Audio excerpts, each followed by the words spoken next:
talk on the radio. And here's Sasha from West Hartford to do exactly that. Hi, Sasha. Hi, Colin. How are you? Good. Good. So, I guess I'll ask you my questions. Or not questions, but I kind of wanted to just kind of bring up direct trade and Jamaica Blue Mountain Coffee. Not sure if you've heard of it before. I have purchased it. I have, but say a little bit more for the benefit of our listeners. Okay. Yes, sure. So, Jamaica Blue Mountain Coffee is basically a rare coffee grown in high elevation in the Blue Mountains of Jamaica at about 5,000 feet above sea level in volcanic soil. It's smooth, it's sweet, it's chocolatey, and we at Ovelle Coffee specialize in Jamaica Blue Mountain. But what we're known especially for is our direct trade, and that is definitely something that we're passionate about because direct trade outside of fair trade is actually where you're able to go and connect with the farmers and your parents paying them a fair wage. So you're even paying them a better wage than fair trade because most people don't know that fair trade coffee sometimes doesn't always translate to farmers.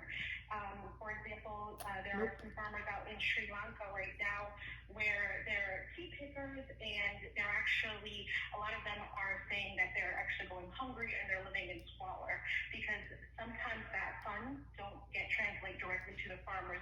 But with direct trade, as we specialize in, it actually does get translated and we're able to meet the farmers firsthand. We're able to kind of shake their hands, get to know them, know their names.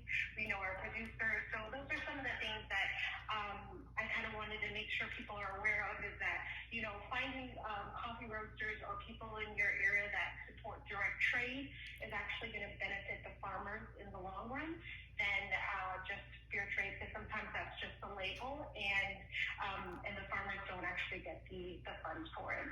Sasha, it's a great point. I'm glad you made it. I believe I have purchased and consumed some of your coffee.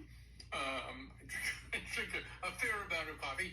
Yeah, I mean, it's the odd side of this is to become an ethical consumer these days, to make sure, when possible, that whatever you're buying either contributes the most possible to the welfare of some of the less advantaged producers of whatever it is that you're buying, or creates the least amount of harm.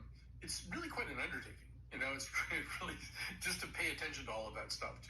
That was so lovely that she gave us a little class in that, because I think probably fair trade seems like pretty good, right? Seems like something that would be preferable to, for example, unfair trade. I rarely buy a coffee that is marked unfair trade. But just to know about all this stuff and just, to buy, God forbid that certain people, and I might be one of them, eats bacon, and then you have to sort of like really look at the bacon box and just like, how are these pigs treated? But I think that's kind of the world that we should live in. I think the vast majority of people live in a kind of state